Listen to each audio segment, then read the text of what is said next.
The rain fell in a cold, relentless sheet, mingling with the silent tears tracing paths down Lily Anderson's cheeks. The funeral was over. The last handful of dirt had been tossed. She stood alone under a borrowed black umbrella, the scent of wet earth and lilies thick in the air, a funereal perfume that seemed to seep into her bones. Her father was gone. Later that day, in the quiet, dusty office of her family's lawyer, the second wave of devastation hit. Her father, a brilliant but trusting man, had left behind a mountain of debt, medical bills from his long illness and business loans from deals that had soured. "The bank will be foreclosing on the house, Lily," the lawyer said, his voice full of a gentle, weary pity. "I'm so sorry. You have 30 days. The house. The only home she had ever known, the place where every corner held a memory. It was all she had left of her parents, and now she was about to lose it. Alone, grieving, and on the verge of being homeless, she felt the world closing in on her. 2 days later, a knock echoed through her quiet, half-packed house. She opened the door to find a man who seemed entirely out of place in her world of cardboard boxes and quiet grief. He was tall, dressed in a suit so sharp and perfectly tailored it looked like armor. His face was handsome, but hard, with intense, piercing eyes that assessed her with a cool, unnerving detachment. She knew who he was, of course. Michael Whitmore, a legal titan, a corporate shark known for his ruthless efficiency and for never, ever losing. He did not offer condolences. He did not engage in small talk. His presence filled the doorway, radiating a cold, intimidating power. "Miss Anderson," he said, his voice a low, smooth baritone that was completely devoid of emotion. "I understand you are in a difficult position." She stared at him, a mixture of confusion and resentment bubbling up. "If you're here to offer legal services, Mr. Whitmore, I can't afford you." A flicker of something, not amusement, but cold calculation, passed through his eyes. "I'm not here to offer my services," he said. "I'm here to make a proposal." He stepped inside, uninvited, his gaze sweeping over the boxes, the quiet desperation of the room. "I will settle every cent of your father's debt," he stated, the words so direct, so shocking, they hung in the air between them. "I will save this house. You will lose nothing." The offer was a sudden, blinding light in her darkness, a lifeline she couldn't comprehend. Hope, sharp and painful, pierced through her grief. "Why?" she whispered, her voice trembling. "Why would you do that?" He turned his full, intense gaze on her. "In exchange," he said, his voice dropping, becoming a quiet, devastating command, "you will marry me." The world tilted. The air rushed from her lungs. She stared at him, at this powerful, handsome stranger who had just offered her salvation at the price of her own life. She was about to scream, to laugh, to slam the door in his face. "Why?" she managed to choke out, the word a raw plea for reason in a world that had just stopped making sense. He looked at her, his eyes as cold and impenetrable as a vault. "That," he said, "is not your concern." He paused, letting the silence stretch, letting her desperation build. "But there is one condition." The words hung in the air, a silent, suffocating weight. One condition. Lily stared at him, her mind reeling, her initial shock giving way to a defiant, protective anger. "What condition?" she asked, her voice sharp, suspicious. Michael didn't flinch. He remained a statue of cool, controlled power, his face unreadable. He began to outline the terms of their contract with the same detached precision he would use in a courtroom. "It will be a marriage in name only," he explained, his voice a low, even monotone. "A partnership for a period of 6 months. You will move into my penthouse. We will attend a handful of essential corporate and social events together. In public, we will present a united front. In private," he paused, his gaze sweeping over her, "we will live entirely separate lives." The contrast between the public performance and the private reality was a chasm. She would be his wife, but also a stranger under his roof. "And the condition?" she pressed, needing to know the final, terrible price of her salvation. He took a step closer, and the clean, sharp scent of his expensive aftershave, something woody, like cedar and cold air, filled her senses. It was a scent of power, of a world she didn't belong to. "The condition is this," he said, his voice dropping, becoming a quiet, intense whisper that was more intimidating than any shout. "There will be no emotional involvement, no sentiment, no romance." He paused, his eyes locking onto hers, the command absolute. "And above all, no intimacy. We are business partners, Miss Anderson. Nothing more. If you break this rule, if any emotional or physical line is crossed, our agreement is terminated, the debts will be reinstated. You will lose this house. You will lose everything." It was the most monstrous, inhuman, and diabolical clause she could have ever imagined. He wasn't just demanding a fake marriage. He was demanding a marriage devoid of all humanity, all warmth, all connection. He was demanding that she sell her life, but not her heart or her body. It was a prison of cold, hard rules. She looked at his handsome, unfeeling face and felt a wave of pure, unadulterated hatred.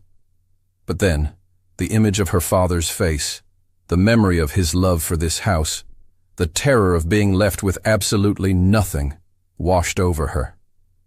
She was trapped. She had no other move to make. With a tear of silent, bitter humiliation tracing a path down her cheek, she whispered the two words that would seal her fate. "I accept." Michael showed no emotion, no triumph, no satisfaction. He simply gave a curt, professional nod. He placed a thick, leather-bound folder on a stack of boxes. "The contract," he said. "My legal team has been thorough. Read it." He turned to leave. "My driver will be here to collect you tomorrow morning, at 9 o'clock. Be ready." He walked out the door without a backward glance, leaving her alone in the quiet, half-packed house, with the cold, heavy weight of the contract that would sell the next 6 months of her life to a man who demanded everything from her, except her heart. Lily arrived at Michael's penthouse at precisely 9 o'clock the next morning. The private elevator opened directly into a space that took her breath away. It was a vast 2-story apartment of glass and polished concrete, with a panoramic view of the entire city. It was magnificent, minimalist, and as cold and impersonal as a modern art museum. There were no photographs on the walls, no books on the shelves, no sign that a human being actually lived there. It was the fortress of a man who refused to feel. She was greeted not by Michael, but by his housekeeper, Mrs. Gable, a severe, rail-thin woman with her gray hair pulled into a tight bun. Her expression was as starched and unforgiving as her uniform. "Welcome, Mrs. Whitmore," she said, the name sounding foreign and absurd. She looked Lily up and down, her gaze lingering for a fraction of a second on Lily's simple single suitcase. "I will show you to your suite." The suite was in the east wing of the penthouse, a beautiful but sterile set of rooms that were, as promised, on the opposite side of the apartment from Michael's master suite. The physical and emotional distance was clearly defined. "Mr. Whitmore has arranged for a wardrobe to be provided," Mrs. Gable said, opening a door to reveal a walk-in closet filled with designer clothes, shoes, and handbags, all in Lily's size. It was another cold, efficient transaction. That first night, sleep was impossible.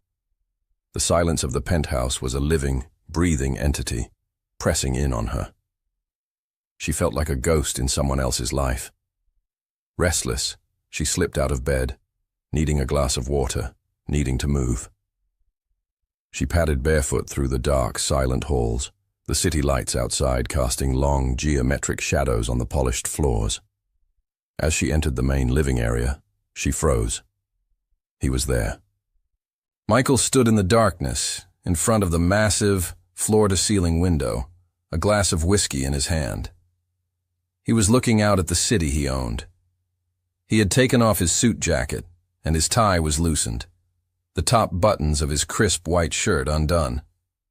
In the dim, ambient light, he didn't look like the ruthless lawyer from the contract. He looked like a man haunted by something she couldn't see. His attention was fixed on a single silver-framed photograph he held in his other hand. He must have sensed her presence, a subtle shift in the air, because he startled. He quickly, almost guiltily, placed the photograph face down on a nearby table before she could get a clear look at the woman's face. "Insomnia?" he asked, his voice a low, hoarse rasp, completely different from the cold, clipped tone he had used before. "Just thirsty," she whispered, her heart pounding. He turned to face her, his expression once again a mask of cool, unreadable control. The moment of vulnerability was gone. "Remember the rules, Miss Anderson," he said, his voice a quiet, firm reminder. The use of her maiden name was deliberate, a reinforcement of the wall between them. "Maintain your distance."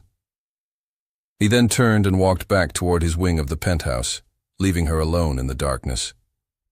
But it was too late. She had seen the crack in his armor. She had seen the ghost that haunted his fortress of ice. And her curiosity, a dangerous, unwelcome emotion, began to take root. Their first public appearance as a married couple was a high-stakes shareholder dinner for Michael's law firm. It was a nest of corporate vipers, a room filled with men and women who measured worth in stock prices and leveraged buyouts. "Smile," Michael murmured as they stepped out of the car, the camera flashes exploding around them. He placed a hand on the small of her back, the touch formal, cold as ice, but undeniably possessive. "You are now a Whitmore. Act like it." Lily played her part to perfection. Dressed in an elegant, understated gown provided by Michael's stylist, she was the picture of quiet grace and intelligence. She navigated the treacherous social waters with a skill that surprised even herself, her conversations polite, her smile unwavering. The true test came when Michael's mother, a formidable woman with eyes as sharp and cold as her son's, cornered Lily by the bar.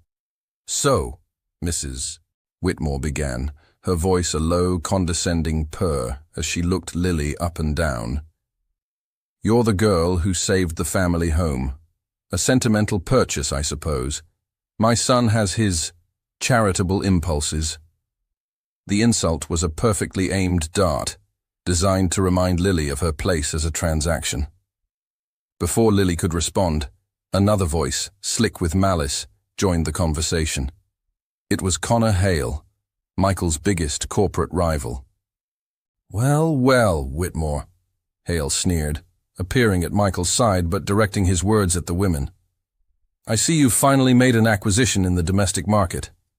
Tell me," he said, turning his lecherous gaze on Lily, "what was the closing price on this one?" The crude public humiliation made the air crackle. Lily felt the blood drain from her face. Michael, who had been across the room, turned. He didn't rush. He didn't raise his voice. He moved with a silent, deadly calm, his presence cutting through the crowd. He stopped beside Lily, placing a protective hand on her arm.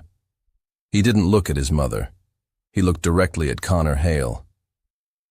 "My wife," he said, his voice a lethal, quiet whisper that was somehow louder than any shout, "is worth more than your entire portfolio, Hale. I suggest you remember that." He then turned his gaze to his mother, his eyes chips of ice. "And as for my charitable impulses," he said, his voice dropping even lower, "I am simply protecting my most valuable asset." The double meaning was clear. He was playing his part, protecting the investment of their contract. But the raw, possessive fury in his eyes, the way his hand tightened almost imperceptibly on Lily's arm, that was not part of the deal. That was real. He leaned down to Lily, his lips brushing her ear. "Shall we go?" he murmured. He guided her away, leaving his stunned mother and a pale, defeated Connor Hale in their wake. In the silent ride back to the penthouse, Lily broke the silence. "Thank you," she whispered. He just nodded, his eyes fixed on the road ahead. "It was part of the agreement," he said coolly, "protecting the investment." But Lily had seen the truth. She had seen the way his hand had clenched on the steering wheel. the knuckles white. It wasn't about the investment. It was about her. And that realization was more confusing and more dangerous than any clause in their contract. A week later, their duties took them to a high-profile charity art auction. The Grand Hall was filled with the city's cultural elite, a world Lily had only ever dreamed of. As a former art history student, she felt a pang of longing as she moved past magnificent sculptures and breathtaking canvases. She forgot for a moment that she was playing a part. She became lost in the art, her eyes shining with a genuine passion that Michael, standing silently by her side, had never seen before. She stopped in front of a small, unassuming landscape painting by an emerging artist. It was a moody, atmospheric piece, a quiet storm captured on canvas. She was completely captivated. "It's beautiful," she whispered, more to herself than to him. As she was studying the brushwork, a young, handsome man with a charming smile approached her. "It's a wonderful piece, isn't it?" he said, his voice warm and engaging. "The artist has a fantastic sense of light." He introduced himself as James, a philanthropist and a member of the museum's junior board. They fell into an easy, animated conversation about art, their shared passion creating an instant, natural chemistry. They laughed at a shared opinion, their heads close together as they discussed the artist's technique. Michael watched from a few feet away.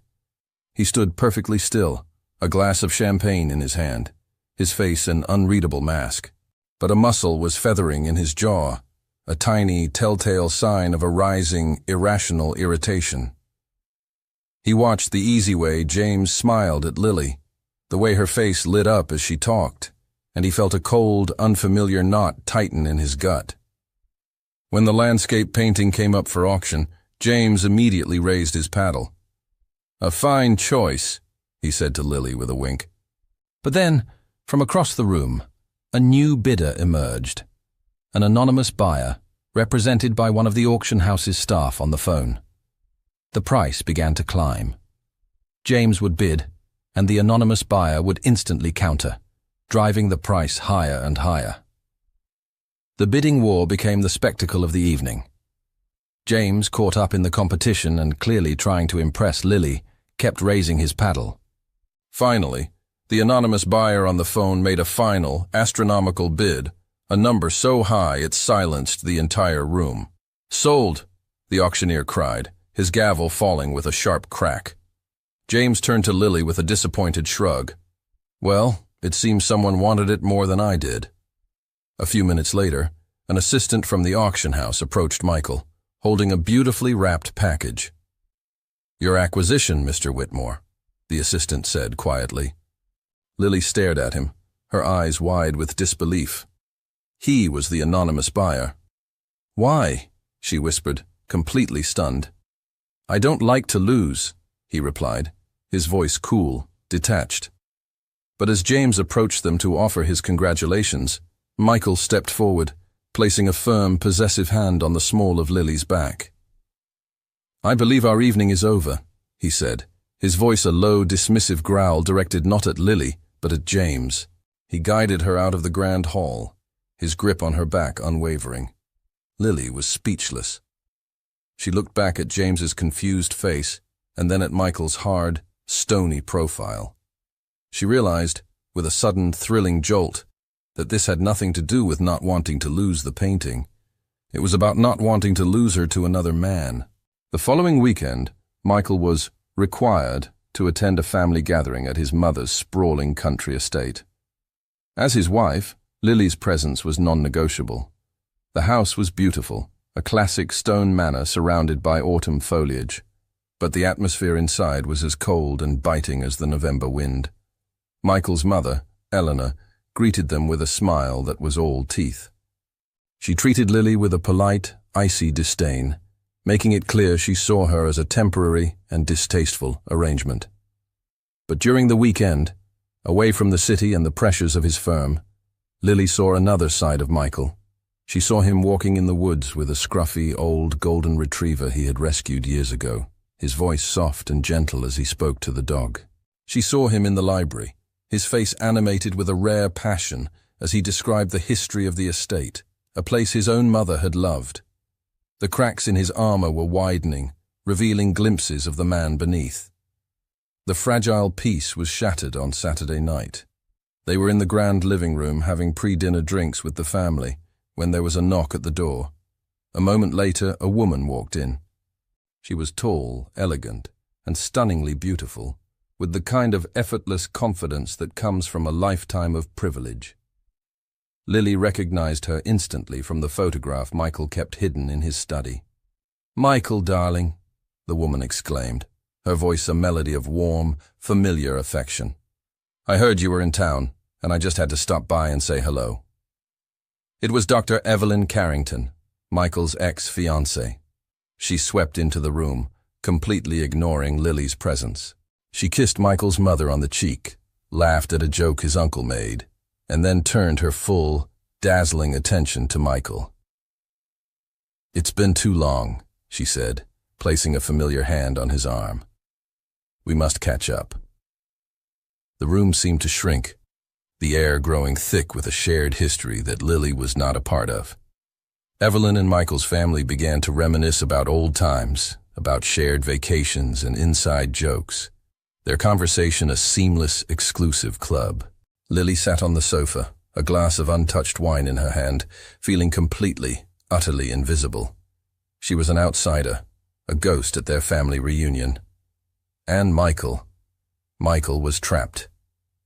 He stood stiffly beside Evelyn, caught between the woman from his past and the woman who was his complicated present. He would glance at Lily, a flicker of something, guilt, apology, in his eyes, but he did nothing. He didn't introduce her. He didn't include her. He just let her fade into the background. The pain was a sharp, physical ache in Lily's chest. It was one thing to be ignored by his mother. It was another thing entirely to be rendered invisible by him. She had told herself this was a business deal, that her heart was not involved. But seeing him with Evelyn, seeing the easy, familiar connection they shared, she was forced to confront a devastating truth. She had lied to herself. She had fallen in love with her cold, complicated, contractual husband. With a quiet grace she didn't feel, she stood up.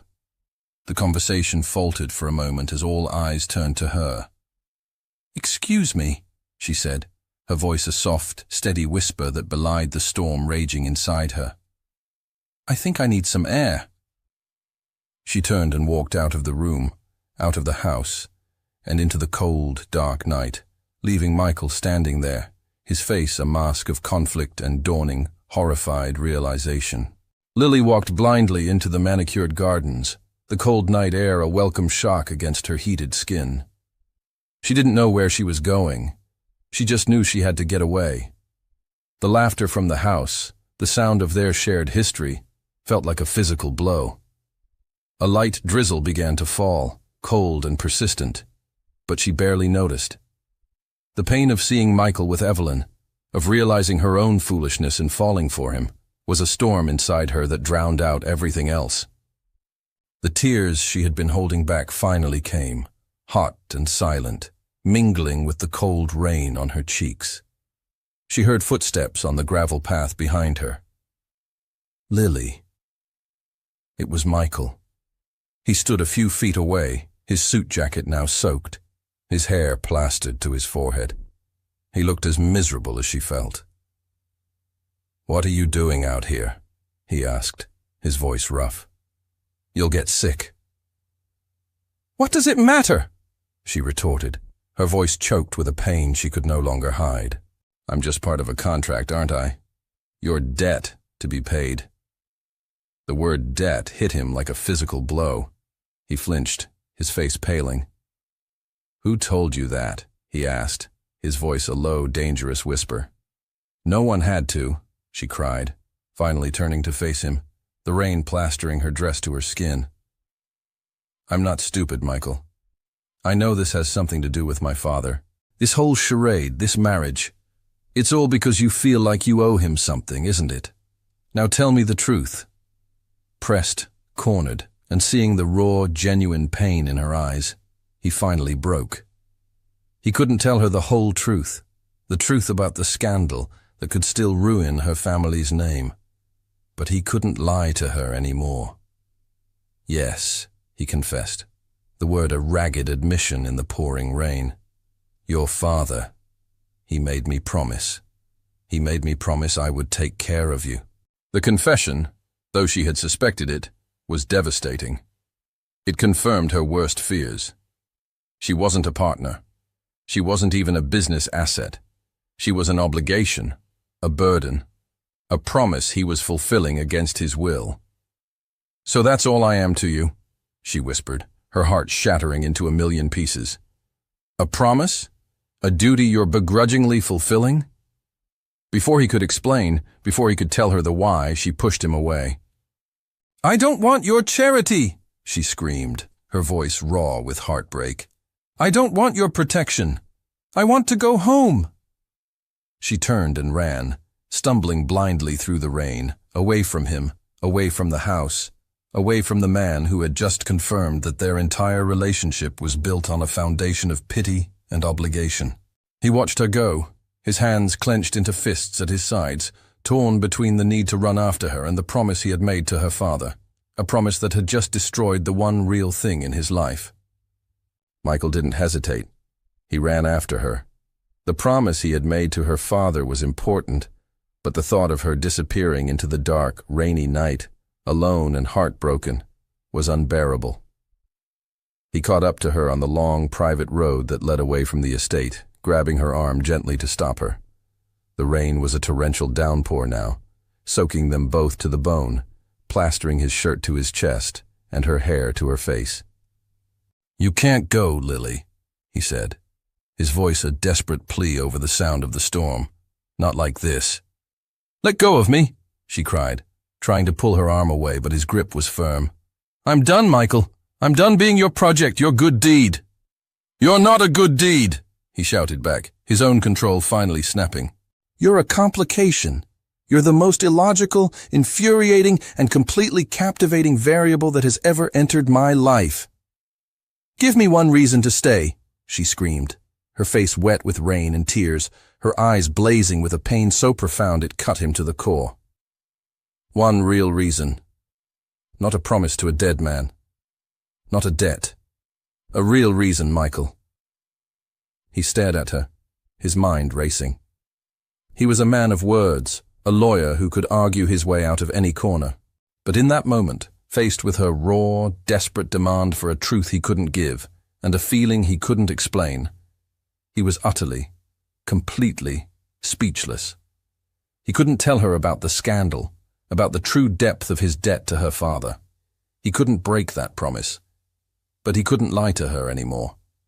So, in an act of pure, unadulterated desperation, he did the only thing he could. He pulled her to him, his hands tangling in her wet hair, and he kissed her. It was not a gentle kiss. It was a desperate, passionate, and furious kiss. It was a kiss that broke every rule, every clause, every cold, logical boundary he had ever set for himself.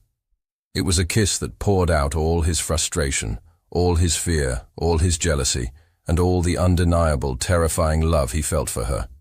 It was a confession, made not with words, but with a raw, desperate hunger. For a split second, she resisted, her hands pushing against his chest. But then, she surrendered.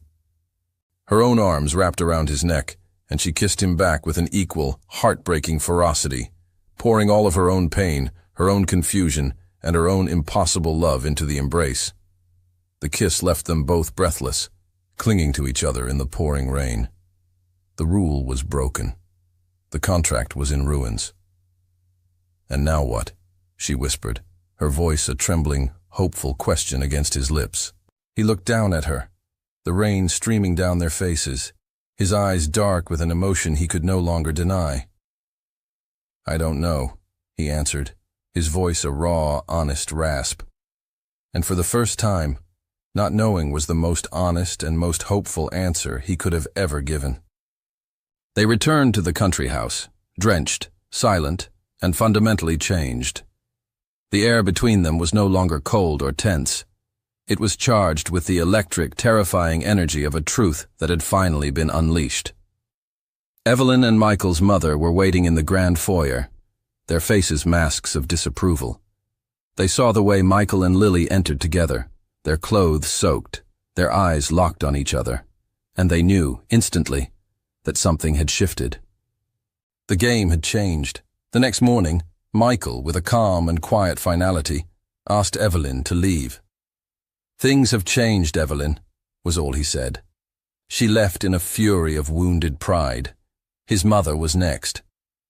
"You're choosing her?" she demanded, her voice incredulous. "A girl with no name, no connections, over your family's reputation? Have you gone mad?" "Perhaps," Michael replied, his voice steady. "But for the first time in a long time, I feel sane." But it was Lily who made the final move. Later that day, she found Michael in the library. He looked lost, as if he had just set fire to his own world and wasn't sure what to do next. "I'm leaving, Michael," she said, her voice quiet but firm. Panic flashed in his eyes. "No, Lily, wait. We can figure this out. I chose you." "No," she corrected gently. "You broke a rule in a moment of desperation. That's not a choice. It's a reaction." She took a deep breath, taking control of the situation, of her own life, for the first time. "Our contract is broken. The terms are void. I'm going home." She saw the devastation on his face, and her heart ached, but she held her ground. "You need to figure out what you really want, Michael. Not what you feel in a rainstorm. Not what you feel when you're jealous.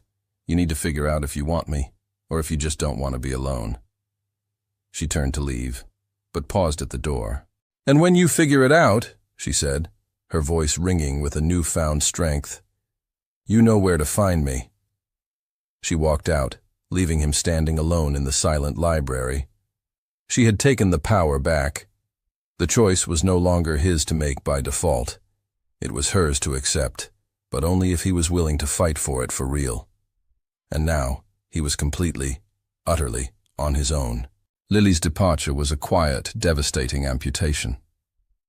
Michael returned to his penthouse, but the space, once his sanctuary of control, was now a cold, empty tomb. Her absence was a physical presence, a constant, aching reminder of what he had lost. He tried to work, but his focus was gone. He would find himself staring at the empty chair in his study, remembering the way she had looked at him with such fierce intelligence. He would walk past the music room and almost hear the echo of a melody she had played. He realized, with a clarity that was both painful and liberating, that she was right. He had kissed her out of desperation, out of a chaotic storm of emotions he couldn't control. But what did he feel now, in the quiet, lonely aftermath? He loved her. It wasn't a complicated, tortured feeling like his memories of Evelyn. It wasn't a duty or an obligation. It was a simple, profound, and terrifying truth. He loved her intelligence, her strength, her quiet dignity. He loved the way she challenged him, the way she saw through his armor. He was a better man when he was with her, and he had let her walk away. He knew he couldn't go to her with just words. She didn't trust his words, and he couldn't blame her. He needed to offer her the one thing he had held back, the one thing that was at the very heart of their entire arrangement, the full truth. He went to his safe and pulled out a sealed, yellowed envelope. It was a letter his own father had written to him years ago, a letter he had been instructed to open only in a dire emergency. He knew instinctively that this was that emergency. His hands trembled as he opened it. Inside was not a legal document, but a handwritten confession from Lily's father, addressed to Michael's father, dated just weeks after the scandal that had almost ruined Michael's career. He read the letter, and the final, missing pieces of the puzzle slammed into place with devastating force. The scandal had been a setup. A rival firm, led by Connor Hale, had framed Michael for insider trading. The evidence was damning, and Michael's career was on the verge of being destroyed. Lily's father, who was Michael's mentor, and one of the few honorable men on the board, had discovered the truth. But Hale had leverage over him, threatening to expose a minor, unrelated mistake from William's past that would have ruined him and his family. William Anderson had made a choice. He had sacrificed his own reputation to save Michael's. He had taken the fall for the scandal, quietly resigning from the board in disgrace, his name tarnished, on the condition that Hale would drop the charges against Michael and destroy the evidence. And he had made Michael's father swear one thing, that Michael would never know the truth, so he would never feel the weight of that debt, and that if anything ever happened to him, they would ensure his daughter, Lily, was taken care of. Michael sank into his chair, the letter clutched in his hand. His entire life, his entire career, had been built on the foundation of a sacrifice he never knew had been made. His debt to Lily's father wasn't just about gratitude. It was about honor. Her father had given him back his future, and now he finally understood. He couldn't just offer Lily a life of comfort. He had to give her back the one thing her father had lost in saving him: his honor. Armed with the truth, Michael knew what he had to do. But first, he had to see Lily. He drove to her small, quiet house, the house he had saved, the house that now felt like a world away. He found her in the garden, tending to her mother's old rose bushes. She looked up as he approached, her expression guarded, wary. He didn't make excuses. He didn't plead. He simply handed her the letter. "I think you deserve to know the real reason," he said quietly. She read the letter, her eyes widening with every line. She saw the truth of her father's sacrifice, the depth of his honor, the real reason for Michael's debt. The story was so much bigger, so much more profound than she had ever imagined. When she finished, tears were streaming down her face. She looked up at him, her heart a tangled mess of grief for her father's hidden sacrifice and a new, overwhelming love for the man who had carried this burden in secret. "I need time, Michael," she whispered, her voice choked with emotion. "I need to think." He nodded, his own eyes full of a painful understanding. "I know," he said. "Take all the time you need." He turned to leave, giving her the space she had asked for. The next few days were agony for Michael. He had laid his entire soul bare, and now he could only wait. Meanwhile, Lily was at a crossroads. She understood his motivations, the honor that had driven him. But she was also hurt by the years of secrets, by the cold, clinical contract that had been born from them. It was then that Connor Hale, seeing Michael's public vulnerability and sensing an opportunity, made his move. He approached Lily through a mutual acquaintance, offering her help. "Michael Whitmore has a history of using people," Hale said to her over coffee, his voice dripping with false sympathy. "He used you. He used your father. I have information, documents that could expose his firm's more aggressive business practices. Together we could make him pay." He slid a folder across the table. It was filled with documents that, while not illegal, were certainly unethical, painting a picture of Michael as a ruthless corporate predator. It was a chance for revenge.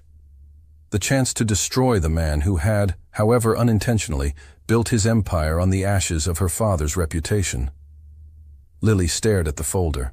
She had the power to ruin him. She thought of the cold, arrogant man who had first walked into her house. She thought of the pain and humiliation she had felt. But then, she thought of the man who had sat with her in the dark conservatory, the man who had been jealous at an art auction, the man who had kissed her in the rain, the man who had just, finally, shown her the truth. She looked up at Connor Hale, her eyes clear and cold. "No," she said. She stood up, leaving the folder on the table. "My father was an honorable man," she said, her voice ringing with a strength she hadn't felt in years. "And he believed in Michael Whitmore, and so do I." She walked out of the cafe, leaving a stunned Connor Hale behind. She had made her choice. She was not a victim seeking revenge. She was a partner, and she was about to go to war for the man she loved. Lily didn't just walk away from Connor Hale's offer. She ran toward a solution. She didn't go home. She didn't call a friend. She took a taxi straight back to the one place that now felt like the center of her universe, Michael's penthouse. She arrived unannounced, using the key he had given her. He was in his study, staring out the window, looking like a king who had lost his kingdom. He turned as she entered, his face a mask of weary surprise. "I'm not here to give you an answer about us," she said, her voice firm as she walked past him into the vast living room. "I'm here because we have a problem." She laid the folder on his coffee table. "Connor Hale is trying to destroy you," she stated, her voice ringing with a new, fierce energy. "And he tried to use me to do it." Michael looked from the folder to her face, a slow, dawning understanding in his eyes. She hadn't just chosen him over his rival. She had chosen to stand with him in a war. She had brought him the enemy's battle plans. "My father believed in you," she said, her gaze unwavering, powerful. "He sacrificed his name to save your career. I will not stand by and let another man tarnish that legacy with lies." In that moment, Michael saw her not just as the woman he loved, but as his partner, his equal, a warrior with a will as strong and as unyielding as his own. He knew with a clarity that cut through all his grief and self-loathing that words were no longer enough. He had to act. He had to prove, not just to her, but to the world, that he was worthy of her father's sacrifice and her loyalty. The next day, he called an emergency press conference. The news sent the financial world into a frenzy. The room was packed with reporters, camera crews, and industry analysts, all of them hungry for a statement, expecting him to announce his resignation, or, at the very least, the end of his scandalous marriage to save his company. He walked to the podium, a picture of calm, controlled power. He looked out at the sea of faces, the flashing lights, the digital recorders held up like weapons. He took a deep breath. "I've called you here today," he began, his voice clear and commanding, silencing the room instantly, "to right a wrong that has stood for over a decade." He didn't speak of stock prices or market shares. In front of the entire world, he told a story. He told them about a brilliant, honorable man named William Anderson, his mentor, a man of integrity in a world that had none. He told them about the corporate sabotage that had threatened to destroy his own career years ago. And then, his voice cracking with an emotion he no longer tried to hide, he told them how William had sacrificed his own reputation, taking the fall in secret to save a young, promising lawyer he believed in. He didn't just tell them, he showed them.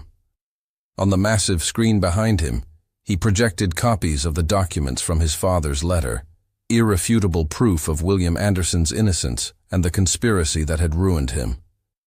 He cleared his name, not in a quiet legal filing, but in the court of public opinion, with the entire world as his witness. He then turned his attention to the present. "The man behind that original conspiracy, Connor Hale," he announced, his voice turning to ice, "is once again attempting to manipulate the market and destroy my company by attacking the character of the people I love. But this time," he said, his gaze finding a specific camera lens, as if he were speaking directly to Hale, "he will not succeed. The evidence of his past and present crimes has been turned over to the authorities." He paused, letting the weight of his words sink in. He had just declared war on one of the most powerful men in the city. He finished his speech by looking directly into the main camera, his expression softening, his voice becoming personal, vulnerable. He knew Lily was watching. "I have spent years trying to repay a debt of honor in secret," he said, his voice thick with emotion. "I built my life on rules and control to protect myself from a world I saw as corrupt. But I have learned from a woman of incredible strength and integrity that some truths must be brought into the light, that the greatest strength is not in building walls, but in having the courage to be vulnerable." He took a deep breath, his heart in his eyes. "My greatest honor is not in my business successes. It is in trying to be a man worthy of the legacy of William Anderson and of the love of his daughter." He had not only cleared her father's name, he had not only destroyed his enemy, He had laid his own heart, his own failures, and his own love bare for the entire world to see. He had risked everything, not for a business deal, but for honor, for her. The press conference sent shockwaves through the city. The story was explosive. The public redemption of William Anderson's name, the exposure of Connor Hale's long-buried crimes, and the stunning, vulnerable declaration of Michael Whitmore's love and loyalty. Lily watched it all from the small living room of her father's house, her hand pressed to her mouth, tears streaming down her face. He had done it. He had risked everything. He had torn down the walls of his own carefully constructed world, not with anger or arrogance, but with the quiet, devastating power of the truth. He had done it to honor her father. He had done it for her. That evening, as dusk settled over the quiet neighborhood, a familiar black car pulled up to the curb. Michael got out. He didn't walk to the door with the confidence of a CEO or the authority of a lawyer. He walked with the hesitant, uncertain steps of a man who had laid his entire soul bare and was now waiting for the verdict. He didn't knock. He simply stood on her doorstep, waiting, giving her the power to open the door or to leave it closed forever. She opened it. They stood in silence for a long moment, the space between them filled with a universe of unspoken words. He looked tired, the strain of the past few days etched on his face, but the cold, hard mask he used to wear was gone, replaced by an open, raw vulnerability. "That was the bravest thing I've ever seen," she whispered finally, her voice thick with emotion. "It was the only thing that mattered," he replied, his own voice raw. Righting that wrong, honoring him. He looked at her, his eyes full of a painful sincerity. "And hoping, just hoping, that I could prove to you that I could be a man worthy of his sacrifice." She stepped aside, opening the door wider. "Come in, Michael." They didn't sit in the formal living room. She led him to the small, cozy den at the back of the house, the room where her father used to read for hours. They sat in two old, comfortable armchairs, a small table between them, the ghosts of their past, finally, truly, laid to rest. They talked for hours. It was not the tense, strategic conversation of their contract or the desperate, emotional pleas of their last encounters. It was a quiet, honest, and sometimes painful unraveling of two lives that had been secretly intertwined for years. He told her about the guilt he had carried, the feeling of living a life that had been bought at the price of her father's honor. "Every success I had felt tainted," he confessed, his gaze fixed on his hands. "It felt like it belonged to him, not to me. And I couldn't even say his name. I couldn't thank him." She, in turn, told him about her own quiet grief, about the years spent wondering what had really happened, about the anger she had felt toward a world that had seemed so unjust. "I spent so long hating you," she admitted, a sad smile on her lips. "It was easier to hate the man who took everything than to face the fact that everything was just gone." "I did take everything," he said, his voice full of self-loathing. "I took your home, your life, your freedom. I put you in a cage and called it a contract." "No," she said, leaning forward, her voice firm. "You gave me a chance to fight back. You gave me the tools. You were just too blind to see that I was never going to be a pawn in your game." He looked up at her, a flicker of his old admiring smile returning. "You were always 10 steps ahead of me, weren't you?" "Always," she confirmed, her own smile matching his. The conversation shifted, becoming softer, more personal. They talked about their dreams, the ones they had confessed in hushed tones in his cold mansion. Her dream of studying art, his dream of building something that healed instead of just conquered. Finally, a comfortable, profound silence settled between them. "I love you, Lily," he said, his voice now clear, steady, and full of a quiet, unwavering certainty. "I know I have no right to ask for anything from you. I know the damage I've done. But I have to ask. He reached into his jacket pocket and pulled out a small velvet box. Her heart stopped. But he didn't open it. Instead, he placed it on the table between them and pulled out something else. A single, antique-looking key. "This is the key to this house," he said softly. "The deed is cleared. It's yours. Completely. No strings, no contracts, no debts. It's your home." He pushed the key across the table toward her. "And this," he said, tapping the velvet box, "is a question. Not a demand, not a condition." He looked at her, his entire soul in his eyes. "I want you to have your freedom, Lily. The freedom to choose. But I hope, more than I have ever hoped for anything, that you will choose to let me be a part of your life. Not because of a promise, not because of a debt, but because you want to." He stood up, his movements slow, deliberate.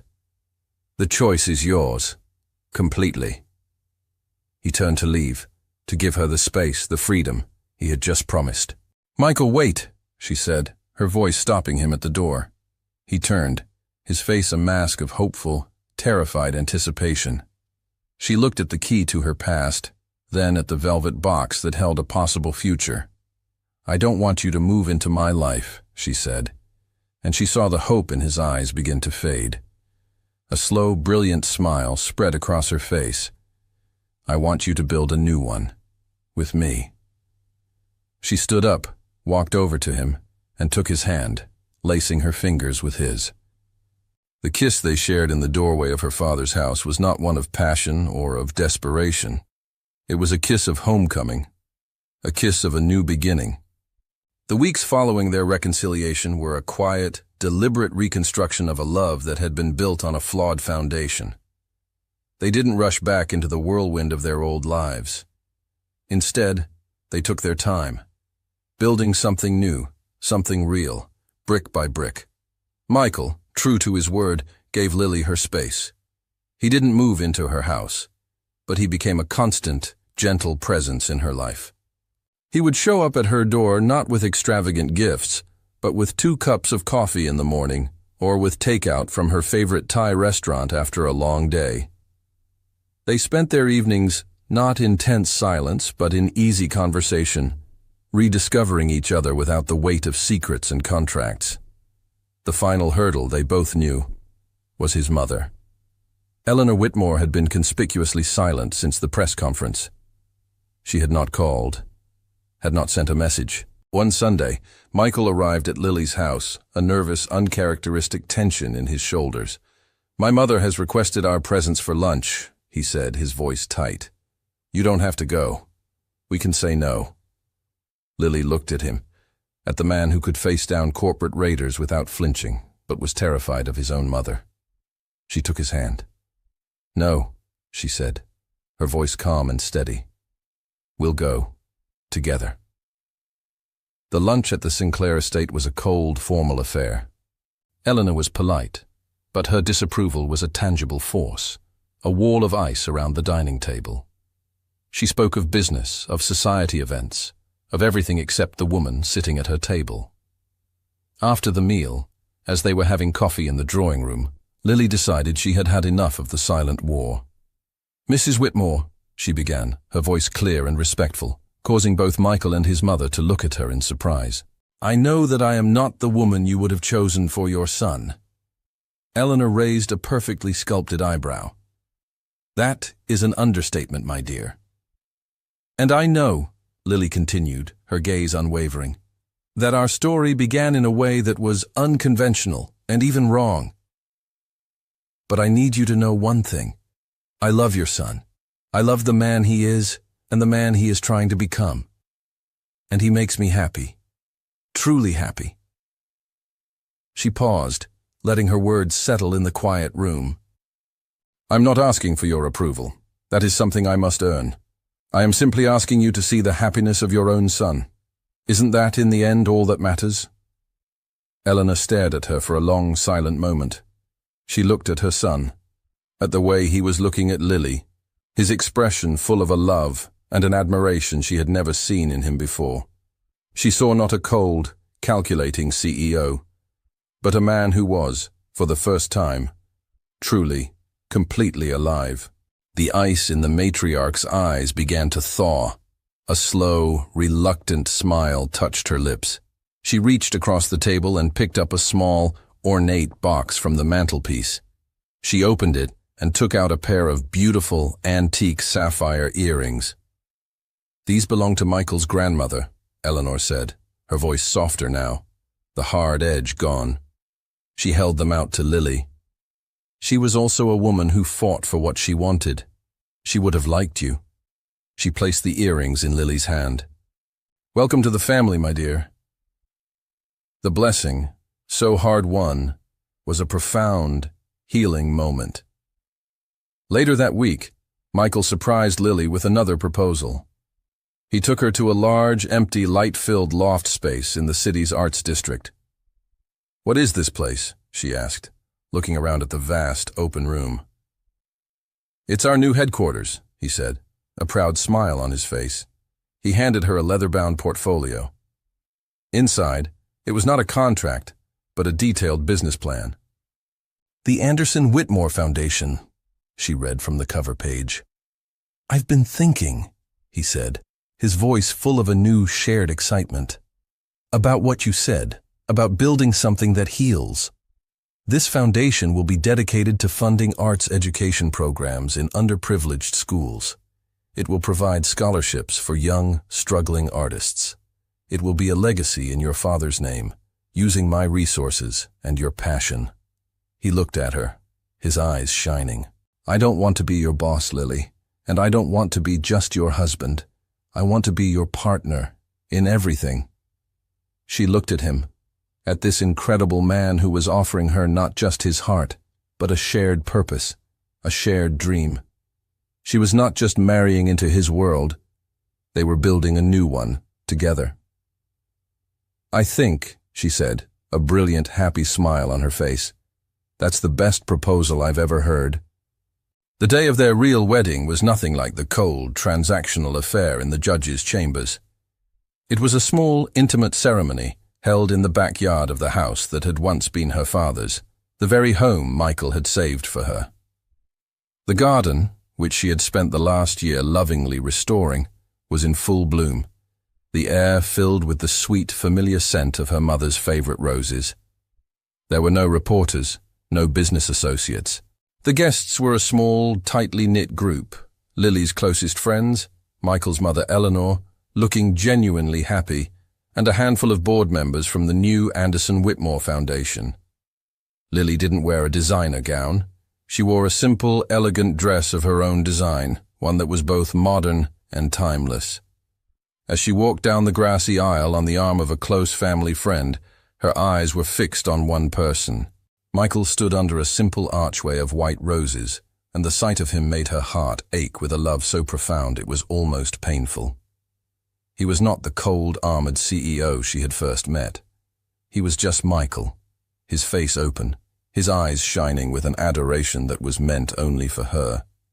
They had written their own vows, promises that held the weight of their entire complicated journey. "Lily," he began, his voice thick with an emotion he no longer tried to hide, as he took her hands in his. "The first time I met you, I saw you as a solution to a problem, a means to an end. I have never been more wrong in my entire life." He squeezed her hands. "You were not the solution. You were the truth. You taught me that a life built on control is a prison, and that true strength isn't in avoiding pain, but in having the courage to feel, to love, to risk everything for what truly matters. I promise to spend every day of my life honoring the sacrifice your father made and trying to be a man worthy of the incredible love you have shown me. I love you." When it was her turn, Lily looked into the eyes of the man who had seen her at her lowest and had chosen to lift her up. "Michael," she said, her voice clear and steady, filled with a quiet, joyful certainty. "I met you when my world was falling apart, and I saw you as the man who had caused it, the enemy. But you were not the storm. You were the shelter. You taught me that my past does not have to define my future, and that the greatest strength is in learning to trust again.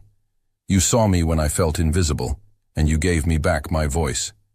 I promise to always see the man behind the armor, to be your partner in building a life of purpose, and to never, ever give up on you. When they were pronounced husband and wife, the kiss they shared was a quiet, profound testament to their journey. It was a kiss of healing, of partnership, of a love that had been forged in the fires of lies and had emerged stronger, purer, and unbreakable.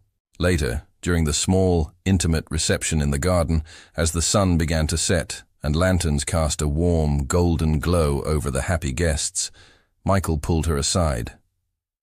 "I have a wedding gift for you," he said, a familiar, mischievous glint in his eye. He led her to a small, quiet corner of the garden. On an easel, draped in a silk cloth, was a painting. He gently pulled the cloth away. It was the small, moody landscape painting from the art auction, the one she had fallen in love with, the one he had bought out of jealousy. "I didn't buy it because I didn't want to lose to James," he confessed, his voice a low, soft murmur. "I bought it because it was the first time I ever saw your eyes truly light up. It was the first time I saw the real you, the woman who loved art more than money, the woman I was already, without knowing it, beginning to fall in love with." He turned to her, his expression serious, full of a love that was bottomless. "I knew, in that moment, that I would do anything to see you look that happy for the rest of your life." Tears of pure, unadulterated joy streamed down her face. It was the most romantic, most meaningful gift he could have ever given her. It was a symbol of their entire story, a journey that had started with a transaction and had ended with a masterpiece. "Our 6-month contract is over," she teased gently through her happy tears. "Yes," he whispered, pulling her into his arms and kissing her softly under the twilight sky. "Now the lifetime contract begins. And the only condition," he murmured against her lips, "is that you never, ever leave me." "Deal," she whispered back, and they sealed